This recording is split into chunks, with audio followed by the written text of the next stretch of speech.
श्रोते हो नमस्कार.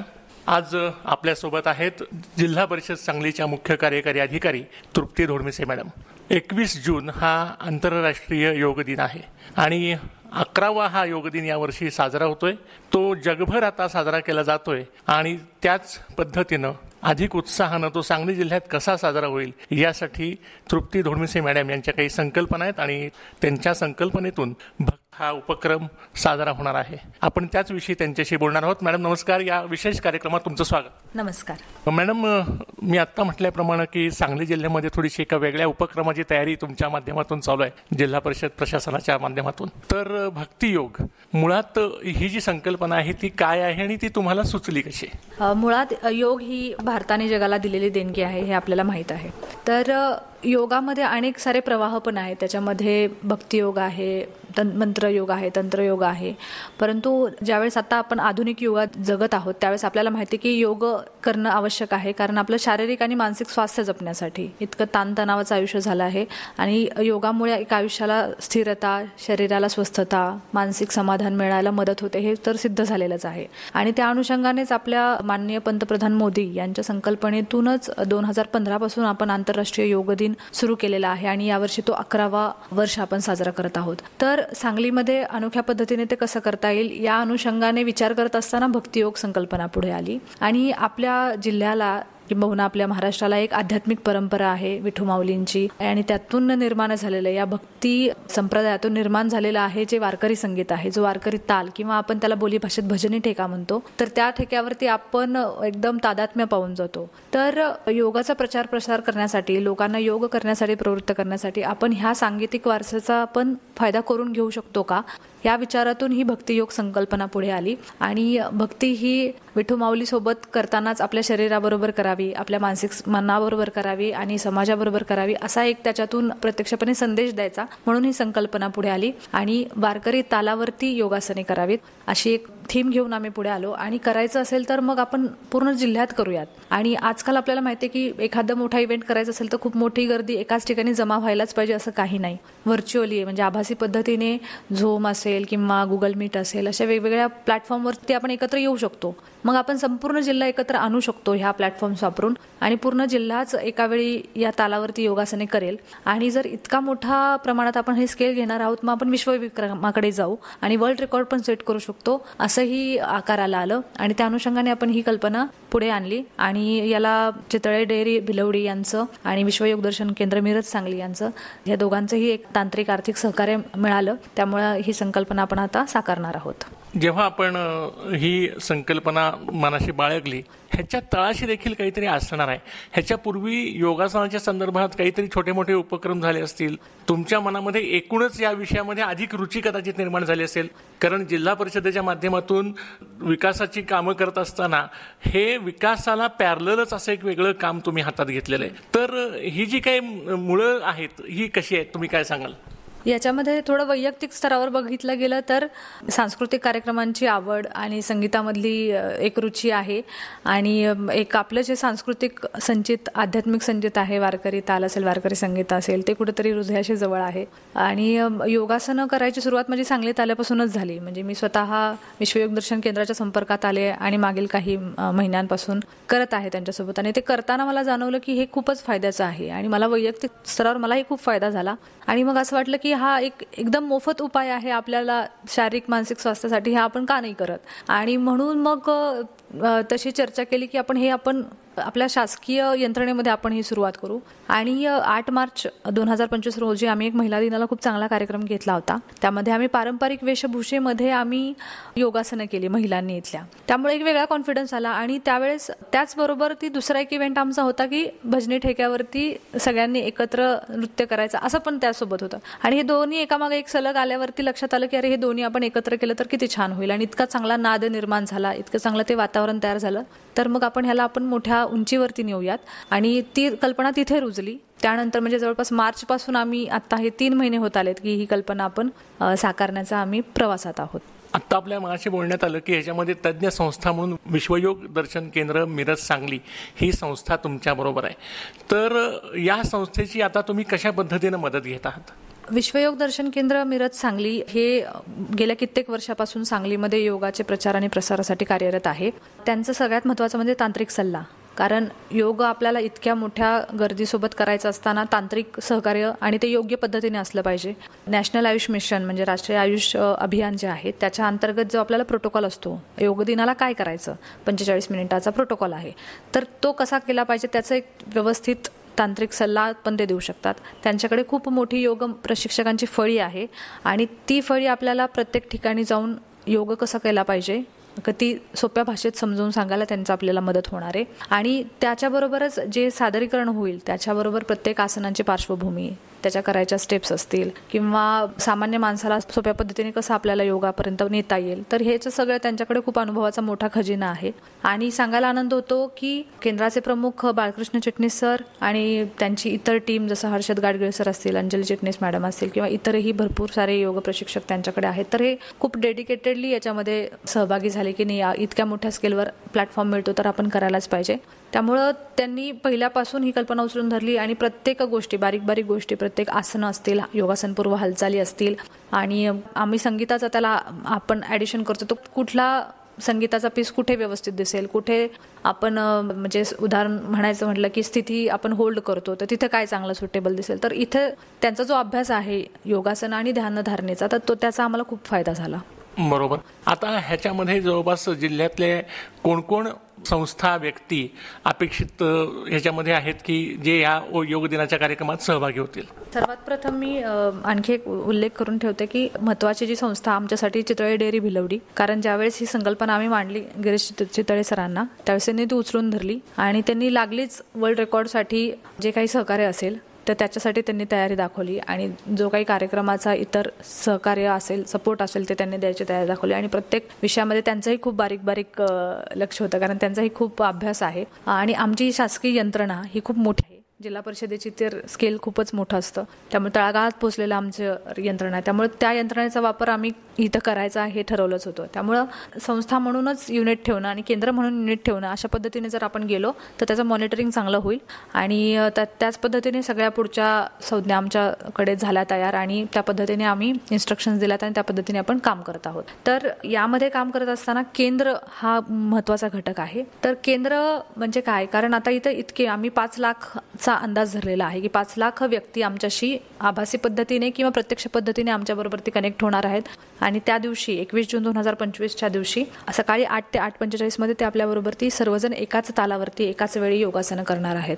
तर 5 लाख लोकांचं कंट्रोलिंग कसं करायचं, तर त्याला एक हायरार्की देण्यासाठी आम्ही केंद्र हा युनिट धरला. तर एक केंद्र म्हणजे जिथं लोक एकत्र येऊन करणार आहेत, म्हणजे एखादं गाव असेल, एखादी वाडी वस्ती पण असू शकते, शाळा असू शकते, महाविद्यालय असू शकतं, शासकीय कार्यालयांची प्रांगणे असू शकतात, क्रीडांगणं असू शकतात, खाजगी कार्यालयांचं प्रांगण असू शकतं, खाजगी हाऊसिंग सोसायट्यांचं पोर्च असू शकतो किंवा त्यांचं प्रांगण असू शकतं, गार्डन्स असू शकतात किंवा वेगवेगळे क्लब्स आहेत, व्यायाम मंडळ आहेत, तर हे सगळे केंद्र होऊ शकतात. आणि ह्या केंद्रांनी आमच्याकडे रजिस्ट्रेशन करावं. भक्तियोगसांगली.com हे पोर्टल आम्ही त्याच्यासाठी विकसित केलं आणि त्यावरती त्यांनी नोंदणी करावी आणि स्वतःचं केंद्र नोंदणी झाली की त्यांचं ते प्रोफाईल आमच्या पोर्टलवरती तयार होईल आणि त्या केंद्राच्या अंतर्गत त्यांनी किती पार्टिसिपेंट्स येणार आहेत ते आमच्याबरोबर ते सांगणं आणि त्या सगळ्यांचा डेटा अपलोड करणं ही आमची एक प्राथमिक गरज आहे. त्यामुळे त्याच्या पुढचं मॉनिटरिंग सोपं होईल. कारण मग समजा आता एखाद्या केंद्राने सांगितलं की मी 400ची आमची क्षमता आहे आणि 400 इतके सहभागी आमच्यासोबत होणार आहेत, हे त्यांनी आम्हाला एकदा सांगितलं की आम्हाला ती कल्पना येईल की किती लोक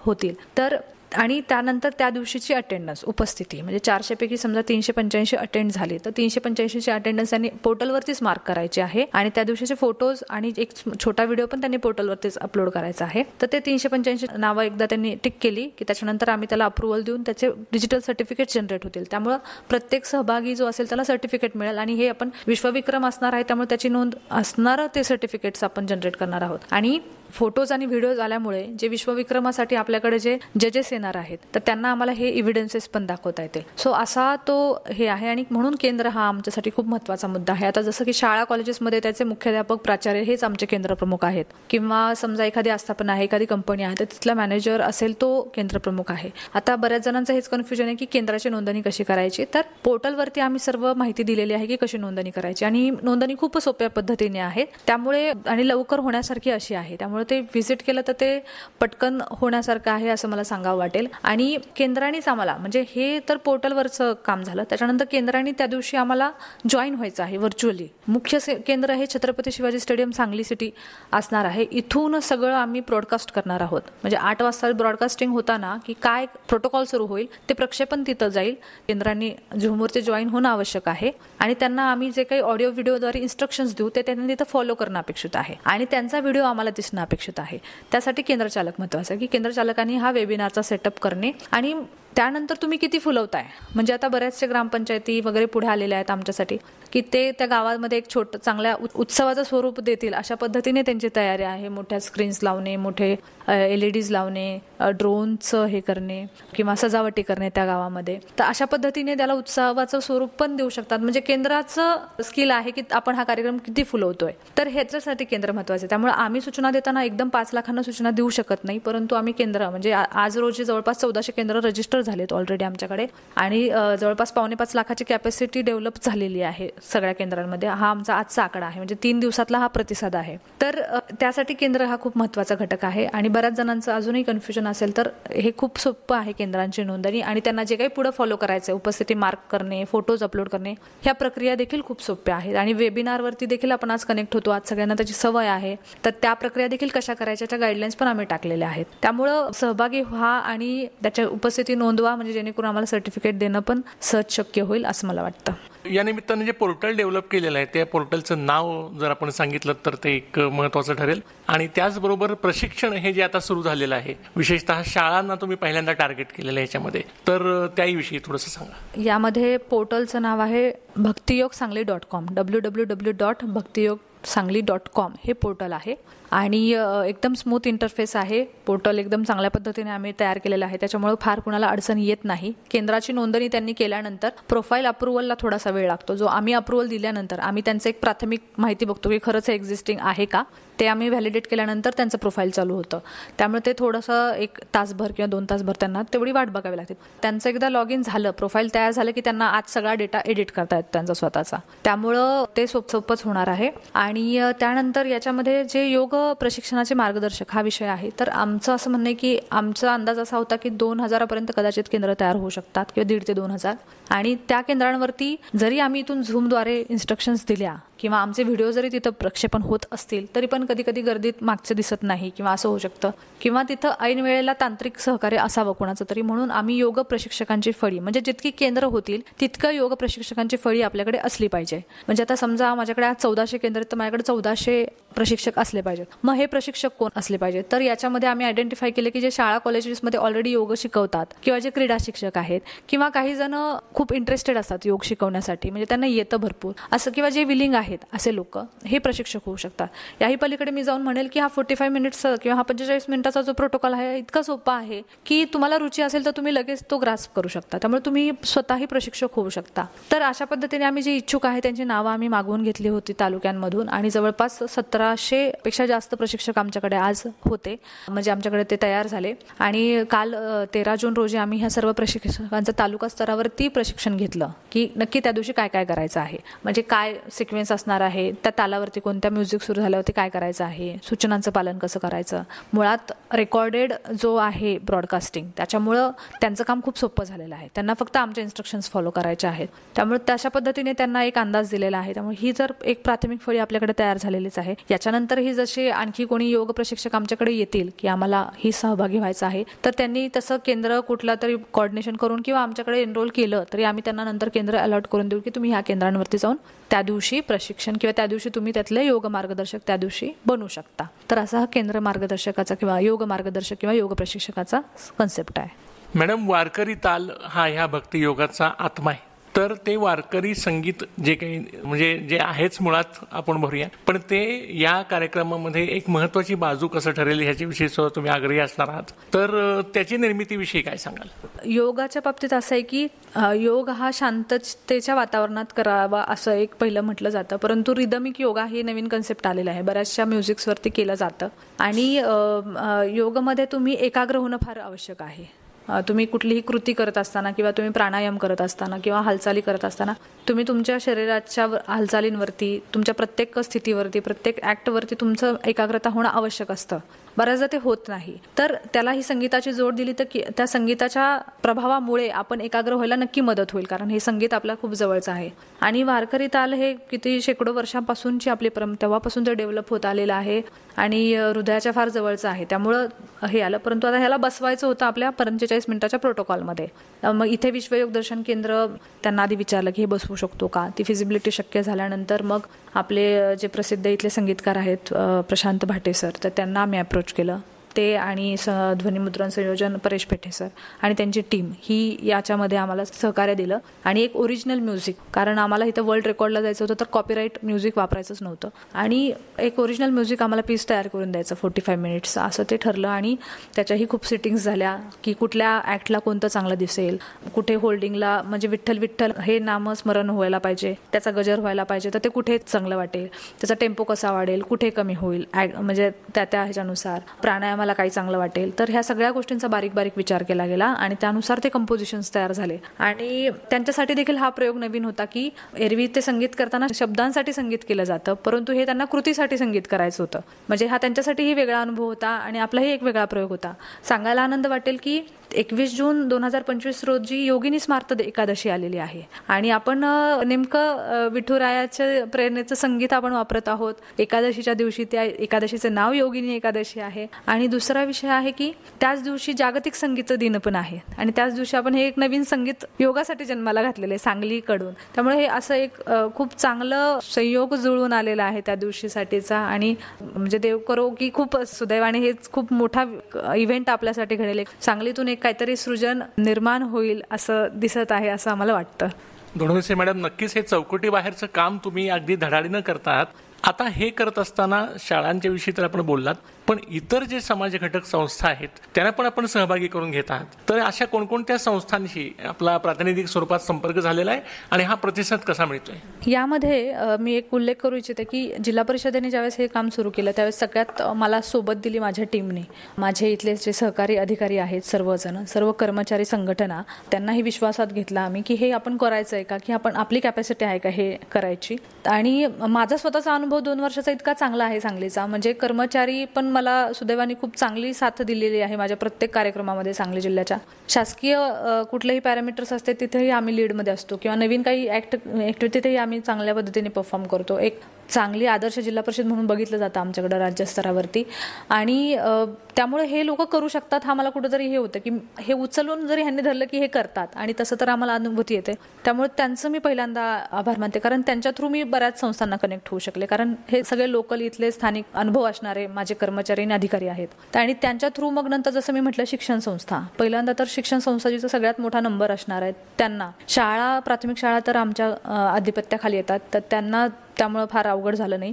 शिक्षण संस्थांसाठी आम्ही सर्वात पहिल्यांदा शिवाजी विद्यापीठाला अप्रोच झालो आणि आपले सन्मान्य पालकमंत्री देखील उच्च व तंत्र शिक्षण मंत्री त्यांच्या मार्फत देखील आम्ही हा प्रयत्न केला. त्यांनी आम्हाला खूप चांगला सपोर्ट केला. त्यांच्यामुळे शिवाजी विद्यापीठाने एक स्पेशल पत्र काढलं सर्व कॉलेजेसना सहभागी होण्यासाठी. आमचा प्राथमिक आणि माध्यमिक विभाग हा शाळा आणि हायस्कूल्सच्या फॉलोअपसाठी काम करत आहे आणि सर्व शिक्षण संस्था म्हणजे आपलं सांगली हे शिक्षणाचं पण माहेरघर आहे. त्या मोठ्या मोठ्या शिक्षण संस्थांचं मूळ हे सांगली जिल्हा आहे. त्यामुळे खूप सर्व शिक्षण संस्था चालकांची एक मीटिंग झाली आमच्याकडे आणि म्हणजे ज्या काही प्रतिष्ठित शिक्षण संस्था होत्या त्याचे संस्थाचालक स्वतः आले होते, कारण त्यांनी ही कन्सेप्ट फार आवडली, त्यांना स्वतः आवडली, त्यांनी उचलून धरली. काही जण आम्हाला व्हर्च्युअली जॉईन झाले.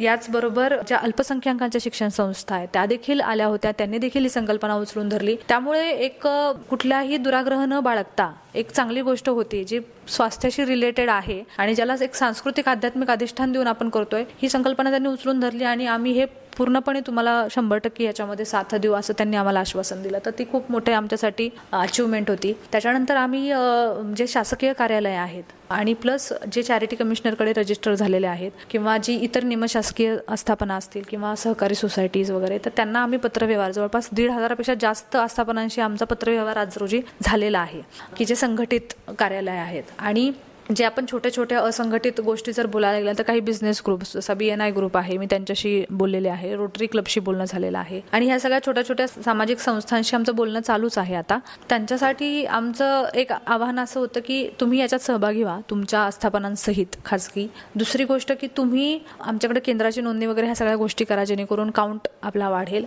तिसरी गोष्ट अशी होती की याच्यामध्ये तुम्ही लोकली जर करणार असाल तर तिथं तुम्ही तांत्रिक आर्थिक सहकार्य द्यावं असं पण आम्ही आवाहन केलं त्यांना. कारण त्याला एक आपण फेस्टिवलचं स्केल वरती न्यायचं असेल तर तिथे थोडेसे आपल्याला रिसोर्सेस वापरावे लागतात. त्यासाठी आम्ही त्यांना आवाहन केले आणि त्यांचं जे नेटवर्किंग आहे मोठं तर ते ह्या प्रचार प्रसिद्धीसाठी आम्हाला त्यांनी सहकार्य द्यावं असं पण आम्ही त्यांना आवाहन केलं होतं. तर त्यासाठी देखील आम्हाला खूप चांगला प्रतिसाद मिळत आहे. आता ह्या ज्या अन्य संस्था आहेत ज्यांच्याशी तुम्ही अप्रोच झालेला आहे त्यांना देखील तांत्रिक मार्गदर्शनाची आवश्यकता लागणार, तर त्याचं नियोजन कसं केलंय? याच्यामध्ये आपण जे मगाशी म्हटलो की तांत्रिक मार्गदर्शन म्हणजे दोन गोष्टी, एक तर केंद्राचं कंट्रोलिंग आणि दुसरं म्हणजे त्या दिवसाचं परफॉर्मन्सचं कंट्रोलिंग. तर ह्या दोन्ही गोष्टींबाबत आपण पोर्टलवरती केंद्राच्या गाईडलाईन्स अपलोड करतोय. त्यानंतर त्या दिवशीचं जे होणार आहे ब्रॉडकास्टिंग म्युझिकचं ते आपण त्यांना देणार आहोत. त्यानंतर जसं मी म्हटलं की योग प्रशिक्षकांची फळी आपण ऑलरेडी उभारली आहे. जर कुणाला योग प्रशिक्षक हवे असतील तर ते देखील आपण देणार आहोत आणि आपण त्याचा एक व्हिडिओ, तांत्रिक प्रशिक्षण व्हिडिओ देखील आपला तयार झालेला आहे. तो देखील आम्ही पोर्टलवरती अपलोड करू, युट्यूबवरती अपलोड करू जेणेकरून ते शिकू शकतील. आणि एखादे छोटं युनिट असेल छोट्या केंद्रांचं तर त्यांना कदाचित फार रिसोर्स मोठा उभा करता येणार नाही. मिनिमम रिसोर्सेसमध्ये ह्या गोष्टी त्यांना नक्की अवेलेबल असतील. केंद्र नोंदणीमध्ये आम्ही एक गोष्ट थोडीशी कंपल्सरी केली आहे की केंद्र म्हणून तुम्हाला रजिस्टर व्हायचं असेल तर तुम्ही किमान 50 पार्टिसिपंट असावं जेणेकरून आमच्या तांत्रिक बाजूवरती जास्त लोड पडू नये म्हणून ते आहे. परंतु 50 हे फार सोपा आकडा आहे. त्यामुळे काल आम्ही महापालिकेला देखील आम्ही याच्यावरती ऑनबोर्ड घेतलेलं असताना त्यांनाही सांगितले की तुमचे जे ज्येष्ठ नागरिकांचे क्लब्स आहेत किंवा तुमच्याकडे काही मंडळं आहेत जे तुमच्याकडे नेहमी सोबत काम करतात, तुमच्याकडे स्वयंसेवी संस्था, तर त्यांना तुम्ही सोबत घ्या असं देखील आम्ही त्यांना सांगितलं जेणेकरून आपल्याला हा काउंट रीच होईल. Yoga for one earth one health ही या वर्षीची संकल्पना आहे. तर ही संकल्पना सांगली जिल्ह्याच्या माध्यमातून हा उपक्रम राबवताना कशी साध्य होईल असा आपल्याला विश्वास आहे? आंतरराष्ट्रीय योग दिनाचं हे 11वं वर्ष आहे आणि या वर्षीची जी थीम आहे yoga for one earth one health म्हणजे एक विश्व एक आरोग्य, म्हणजे योगशास्त्राचंच मूळ आहे की योगामधून शारीरिक स्वास्थ्य साधणे, मानसिक स्वास्थ्य साधणे, सामाजिक स्वास्थ्य साधणे आणि त्यानंतर वैश्विक स्वास्थ्य साधणे हा योगाचा मूळ कन्सेप्टच आहे ॲक्च्युली. आणि तीच थीम यामध्ये आलेली आहे आणि त्याचं एक म्हणू शकतो एक सूक्ष्म स्वरूप आपल्या सांगली जिल्ह्यात साध्य होईल. कारण एकाच वेळेस एका तालावरती सर्वजण करणार आणि एकाच वेळेस सर्वजण स्वास्थ्यासाठी आग्रही राहणार, ते एकत्र येणार, त्यावेळेस तो समाजाची एक बांधिलकी जपून तिथे तयार होणार आहे. त्या पद्धतीचं ते सामाजिक स्वास्थ्य तिथे तयार होणार आहे. आणि ज्या काही आपण विश्वकल्याणाच्या प्रार्थना त्यावेळेस म्हणू त्यासाठी आपण वैश्विक आरोग्यासाठीची पण आपण कास धरणार आहोत, ते देखील आपलं सादरीकरण तिथे होणार आहे. तर आपण त्या थीमला आपण खऱ्या अर्थाने जगणार आहोत असं मला वाटतं. नोडमिसे मॅडम, हा जो एक उपक्रम आहे तो अत्यंत आव्हानात्मक आहे पण त्याची तयारी देखील तेवढ्याच गतीनं चालू आहे असं दिसतं एकूण आपल्या सगळ्या बोलण्यावरून. आणि हा कार्यक्रम ऐकणारे जे श्रोते आहेत तेही या उपक्रमात सहभागी होतील, आपापल्या गावांमध्ये जवळपासच्या संस्थांमध्ये माहिती घेतील. पोर्टल विषयी पण आपण बोलला आहात, त्या पोर्टलचं नाव परत एकदा सांगूया त्यांना आणि हा कार्यक्रमाचा समारोप करूया. या आकाशवाणीचं खरं तर आभार मानते की तुम्ही आमच्या ह्या कार्यक्रमाला लोकांपर्यंत नेण्यासाठी आम्हाला ही वेळ दिलीत. आणि भक्तियोगसांगली.com हे पोर्टल आहे. पुन्हा एकदा भक्तियोगसांगली.com हे वेब पोर्टल आहे. ते मोबाईल लॅपटॉपवरती सहज ओपन होऊ शकतं. खूप चांगलं इंटरफेस आहे, सोपं आहे, मराठीतूनच आहे. त्यामुळे त्याच्यामध्ये आम्ही जास्त कॉम्प्लिकेशन्स ठेवलेले नाहीत. त्यामुळे सहज त्याच्यावरती केंद्र नोंदणी होऊ शकते. तुम्हाला जी काही माहिती पाहिजे, आमचं ॲडव्हर्टायझिंग मटेरियल पाहिजे, हे सगळं त्याच्यावरती मिळणार आहे. आणि मी या कार्यक्रमाच्या निमित्ताने सर्व सांगलीकरांना मी आवाहन करते की आपण खूप उत्साहाने या कार्यक्रमात सहभागी व्हा. कृपया करून केंद्रांवरती नोंदणी करा जेणेकरून आपलं सहभाग आम्हाला कळेल. आणि या दिवशी तुम्ही त्याला उत्साहाच्या स्वरूपात, जसं आपण राष्ट्रीय सण साजरे करतो 15 ऑगस्ट 26 जानेवारी किंवा आपण आपले सांस्कृतिक सण साजरे करत असो, त्यासारखं त्याचं स्वरूप तुम्ही द्यावं, त्याची अनुभूती घ्यावी, त्याचा आनंद घ्यावा. सगळ्यात महत्त्वाची गोष्ट, कारण आम्ही पारंपरिक वेशभूषा देखील आवाहनित करतो की आपल्या पारंपरिक वेशभूषेत या. पारंपरिक आपलं सगळ्याच गोष्टी पारंपरिक आहेत. आपलं योग आहे, आपले वारकरी ताल आहे, तर आपण हे सर्व जो कार्यक्रम आहे तो पारंपरिक वेशभूषेत करूयात, श्वेतरंगामध्ये, असं आम्ही आवाहन करत आहोत. आणि त्यामुळे ही माझी सर्वांना विनंती राहील की खूप चांगला प्रतिसाद आपण द्यावा. त्या दिवशी सुदैवाने शनिवार आहे, त्यामुळे बऱ्याच आस्थापनांना सुट्टी असते, त्यामुळे तुम्हाला भाग घेणं सहज शक्य होईल. तर माझी विनंती राहील या कार्यक्रमाला आपण उदंड प्रतिसाद द्यावा आणि सांगलीचा एक नवा विश्वविक्रम, एक वेगळी देणगी आपण सर्व राज्याला किंबहुना देशाला किंबहुना विश्वाला देऊयात अशी मी विनंती करते. धन्यवाद.